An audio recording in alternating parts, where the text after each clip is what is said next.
आंदोलनकारी अक्षय बुजाड़े की हालत चिंताजनक।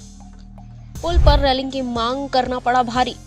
प्रशासनिक कार्रवाई के बाद अन्न जल त्याग आंदोलन। सावनेर तालुका के केलवत गांव में पुल पर रेलिंग लगाने की मांग को लेकर आंदोलन कर रहे समाज सेवी अक्षय राजू बुजाड़े की हालत गंभीर होती जा रही है। पुलिस द्वारा की गई प्रतिबंधात्मक कार्रवाई के विरोध में अक्षय बुजाड़े पिछले 72 घंटों से अन्न जल त्याग आंदोलन पर है, जिससे गांव और आसपास के क्षेत्र में चिंता का माहौल बना हुआ है। गांधीवादी विचारधारा के लिए पहचाने जाने वाले केलवत गांव में पुल से हो रहे लगातार हादसों ने ग्रामीणों को झकझोर कर रख दिया है। कुछ दिनों पहले एक बुजुर्ग महिला पुल से नाले में गिर गई थी। इस घटना के बाद अक्षय बुजाड़े ने ग्राम पंचायत, तहसील कार्यालय और संबंधित प्रशासनिक विभागों को कई बार लिखित निवेदन देकर पुल पर रेलिंग लगाने की मांग की थी, ताकि भविष्य में किसी की जान न जाए। जब प्रशासन की ओर से कोई ठोस कदम नहीं उठाया गया तो अक्षय बुजाड़े ने नाले में उतरकर प्रतीकात्मक विरोध प्रदर्शन किया। इस आंदोलन के बाद केलवत पुलिस और तहसील प्रशासन द्वारा उन्हें आश्वासन दिया गया कि 3 दिनों के भीतर पुल पर रेलिंग लगाई जाएगी। इस भरोसे के आधार पर उन्होंने आंदोलन अस्थायी रूप से समाप्त कर दिया था। हालांकि तय समय सीमा बीत जाने के बावजूद पुल पर कोई कार्रवाई नहीं हुई। उल्टा गांव की सुरक्षा के लिए आवाज उठाने वाले अक्षय बुजाड़े पर भारतीय दंड संहिता की धारा 129 और 130 के तहत प्रतिबंधात्मक कार्रवाई कर दी गई। इस कार्रवाई से ग्रामीणों में तीव्र नाराजगी फैल गई। प्रशासनिक कार्रवाई के विरोध में अक्षय बुजाड़े ने 14 जनवरी से अन्न त्याग आंदोलन शुरू किया और 15 जनवरी से पानी पीना भी बंद कर दिया। आज उनके आंदोलन को 72 घंटे पूरे हो चुके हैं, लेकिन स्थानीय पुलिस के अलावा किसी भी उच्च प्रशासनिक अधिकारी ने अब तक इस आंदोलन की गंभीरता पर ध्यान नहीं दिया है। फोन पर प्रतिक्रिया देते हुए अक्षय बुजाड़े ने कहा कि वे किसी व्यक्तिगत स्वार्थ के लिए नहीं, बल्कि समाज और ग्रामीणों की जान की सुरक्षा के लिए संघर्ष कर रहे हैं। उन्होंने आरोप लगाया कि उनके खिलाफ की गई कार्रवाई राजनीतिक दबाव में की गई है। उन्होंने स्पष्ट किया है कि जब तक जिलाधिकारी ये साफ नहीं करते कि वे दोषी है या नहीं, तब तक वे अपना अन्न जल त्याग आंदोलन वापस नहीं लेंगे।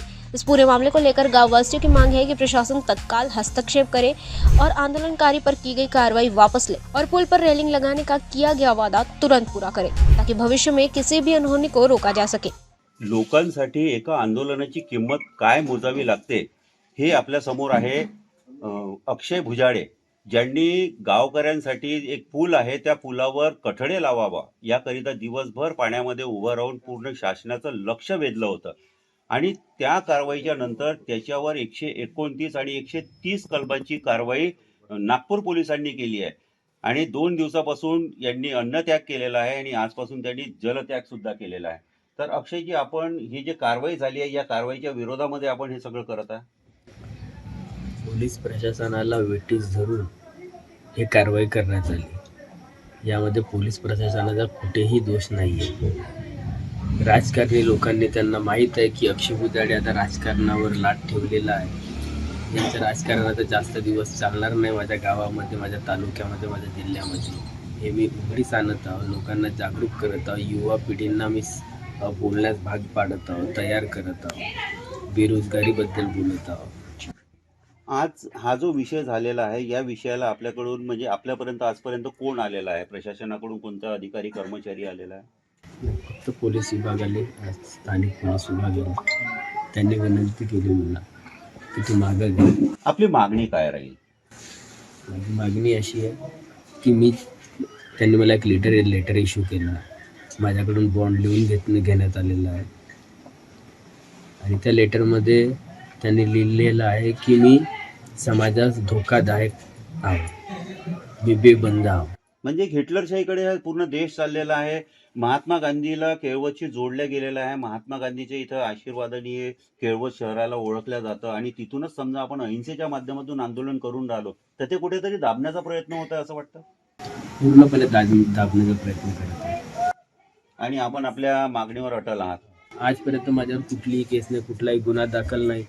या एरियामध्ये मी ना जुवा चालवत, ना सट्टा चालवत, ना कधी बलात्कार केला, ना खून केला, कुठल्याही प्रकारचे गुन्हे माझ्या मार्फत, माझ्या माध्यमातून मी स्वतः करत नाही। कुठलाही गुन्हा माझ्यावर दाखल नाही, तरी सुद्धा अशी कठोर कारवाई का बरं?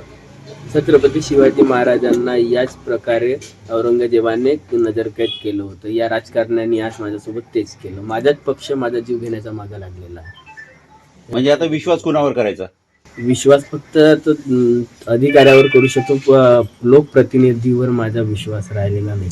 कारण की सर्व काही माझ्याच आहे, दिल्लीपासून गल्लीपर्यंत सत्ता माझ्याच पक्षाची आहे आणि आज माझाच पक्ष माझा जीव घेण्याचा मागा लागलेला आहे। त्यांना धन्यवाद. काही फरक पडत नाही. आपल्यासोबत काही गावकरी आहेत, त्यांच्याशी आपण जाणून घेऊया की हा जो अक्षय भुजाडे यांनी हे जे आंदोलन सुरू केलेलं आहे, तर अक्षय भुजाडे कोणत्या प्रकारचा व्यक्ती आहे, त्याच्यावर काही गुन्हे वगैरे दाखल आहे का, जे काही झालं आहे, जे काही होत आहे, ते तुम्हाला कसं वाटतंय?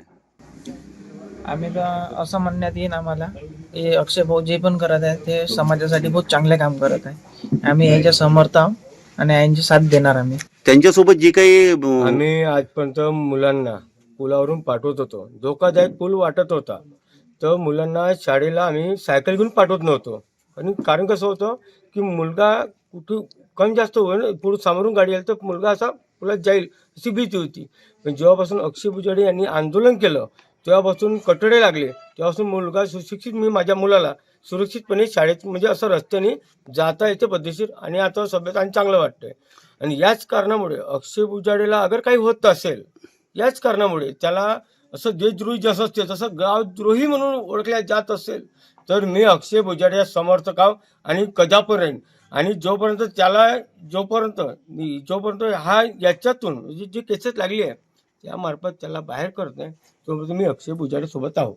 इथे काही युवांनी परत आंदोलनाची तयारी सुरू केलेली आहे, तर आपण त्यांच्याशी बोलून घेऊया. काय वाटतं तुम्हाला या आंदोलनामधून काय निघणार आहे? अक्षय भाऊने जे आंदोलन घेतलेलं आहे हे खरंच आपल्या समाजासाठी खूप महत्त्वाचं असं आंदोलन घेतलेलं आहे. आणि जर शासन जर आमच्या मागणीची पूर्तता करत नसेल तर आम्ही हा इथे जमलेला सगळं युवा वर्ग अक्षय भाऊच्या पाठीला उभं राहू, आणि गरज पडली तर आम्ही सुद्धा अक्षय भाऊ सोबत आंदोलनाला बसू. आणि तसं तर आम्ही बाहेर गावून आलेलो आहे, आमचा तर कैळवतशी काही संपर्क नाही. आम्ही ढकारा म्हणजे खैरी ग्रामपंचायतमधले 8-10 मुलं आलेलो आहे अक्षय भाऊला खास करून पाठिंबा देण्याकरिता. त्यांचा जो आम्ही हा 2 दिवसापासूनचा हा व्हिडिओ आम्ही बघितला, आणि खरंच त्याचं हे जे कार्य आहे हा समाजासाठी, खरंच तर आपल्या केळवत गावासाठी नव्हे तर हा आपल्या सावनेर तालुक्यासाठी खरंच अभिमानाची गोष्ट आहे की आपल्याला अक्षय भाऊसारखा तरुण मित्र आपल्याला लाभलेला आहे. आणि खरंच गरज पडली तर आम्ही सगळं सोडून अक्षय भाऊच्या मागे उभं राहू. बस असंच मी हा ढकारा ग्रामपंचायतच्या वतीने आपल्या सर्वांना सांगू इच्छितो. आपण आलो अक्षय भुजाडे याच्या आंदोलन स्थळावर. आपण इथे बघून राहिलेलो आहे की भरपूरसे युवा इथे जमलेले आहे.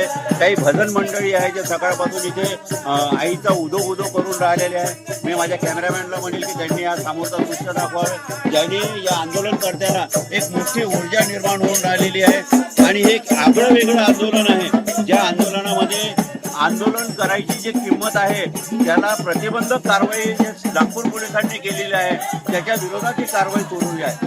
किशोर ढुंडेले, सावनेर. सावनेरचे संवाददाता किशोर ढुंडेले की रिपोर्ट. हमारा हर शब्द समाज की आवाज, हमारी हर पहल निष्पक्षता का कदम, आपकी हर समस्या में आपसे पहले दिखेंगे हम हैं न्यूज फर्स्ट. ईश्वर का सच, हमारा साहस और आपका विश्वास. सच, साहस और विश्वास. अगर आप ये वीडियो YouTube पर देख रहे हैं तो हमारे चैनल को सब्सक्राइब कर बेल आइकन दबाएं.